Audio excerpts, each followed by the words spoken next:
नमस्ते दोस्तों, आज के इस वीडियो में मैं आपको बताऊंगा चाइना ने नेपाल के जिन एरिया पर कब्जा किया है वो एरिया कौन से है। और हाल ही में आई एक रिपोर्ट के अनुसार नेपाल गवर्नमेंट ने ये जारी किया है कि चाइना ने हमारे करीबन 11 जो एरिया है उन पर कब्जा कर लिया है और इसमें करीबन 33 हेक्टेयर ज़मीन जो है वो उन्होंने ऑक्यूपाई कर लिया है। और ये उन्होंने कैसा किया है, तो ये उन्होंने किया है रिवर्स को डाइवर्ट करके। एक तरफ पहले ही भारत और चाइना के बीच गलवान घाटी पर सीमा तनाव बना हुआ है, जिसमें भारत के करीबन 20 जवान जो है वो शहीद भी हो चुके हैं। और अभी अभी सैटेलाइट से लिए गई एक इमेज में ये दिखाया गया है कि चाइना ने गलवान घाटी पर कंस्ट्रक्शन जो है वो शुरू ही रखा है। और एक रिपोर्ट अभी ये आई है जिसमें ये दिखाया गया है कि पैंगोंग लेक जो भारत और चीन सीमा पर है वहाँ पर चाइना ने हेलीपैड बनाना भी शुरू कर दिया है। तो अगर आपने चाइना और भारत के बीच पहले 2 वीडियो नहीं देखे हैं तो आप वो भी देख सकते हैं। तो चलिए वीडियो को शुरू करते हैं।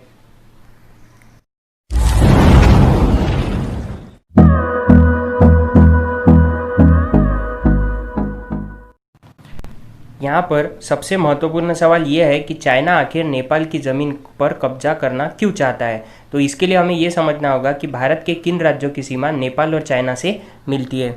तो भारत के जो राज्य है जिनकी सीमा नेपाल और चाइना से मिलती है वो कुछ इस प्रकार है कि नेपाल से जिन राज्यों की सीमा मिलती है वो है उत्तराखंड, उत्तर प्रदेश, बिहार, पश्चिम बंगाल और सिक्किम। और चाइना से जिन राज्यों की सीमा मिलती है वो है जम्मू कश्मीर, हिमाचल प्रदेश, उत्तराखंड, सिक्किम और अरुणाचल प्रदेश। तो चाइना ये चाहता है कि भारत में अगर उसे घुसपैठ करनी है तो उसे कहीं ना कहीं नेपाल से होकर ही घुसपैठ करनी पड़ेगी, क्योंकि जम्मू कश्मीर में जो गलवान घाटी है वहाँ पर वो पहले से ही अपना तख्त जो है वो जमा चुका है। तो वो भारत में घुसने के लिए नेपाल को निशाना बनाना चाहता है।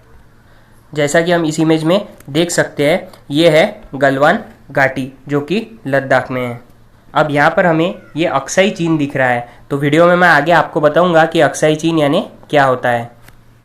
चाइना ने नेपाल के जिन एरिया पर कब्जा किया है वो एरिया कौन से है, चलिए अब वो देखते हैं।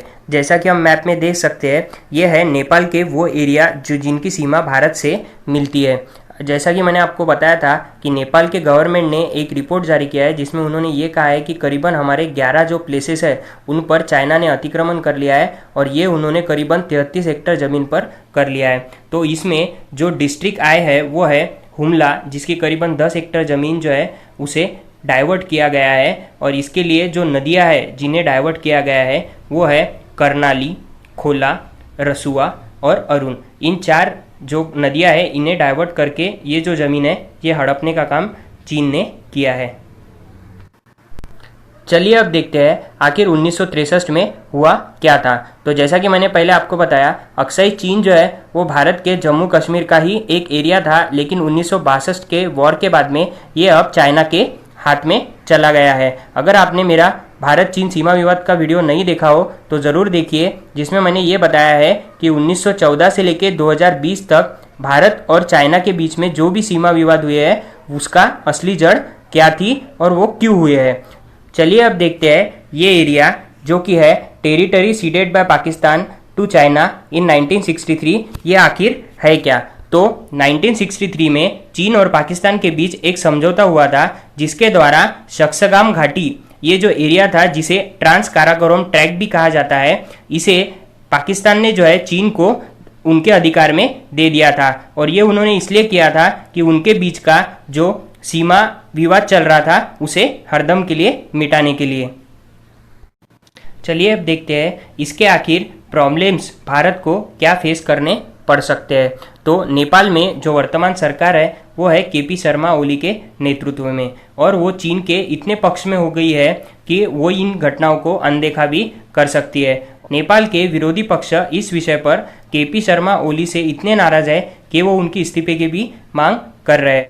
नेपाल के कम्युनिस्ट पार्टी के जो नेता है विष्णु रिजाल, उन्होंने यहाँ तक कह दिया है कि काला पानी जो है वो नेपाल का ही एक हिस्सा है। और उन्होंने जो नया मैप जारी किया है उसमें भी काला पानी को जो है वो नेपाल के एरिया में ही दर्शित किया है। तो हमें ये सीखना चाहिए कि हम अभी अगर हमारे देश के साथ नहीं खड़े रहेंगे तो फिर हम कुछ भी हमारे देश के लिए कर नहीं सकते, तो आप इन 52 ऐप वाला वीडियो ज़रूर देखिए, जिसमें मैंने ये बताया है कि कौन से चाइनीज़ ऐप है जिन्हें हम डिलीट कर सकते हैं और कौन से अल्टरनेटिव इंडियन ऐप है जिसका हमें इस्तेमाल करना चाहिए। तो अगर वीडियो आपको अच्छा लगा हो तो लाइक कीजिए, कमेंट कीजिए, शेयर कीजिए और चैनल को सब्सक्राइब करना भी मत भूलिएगा।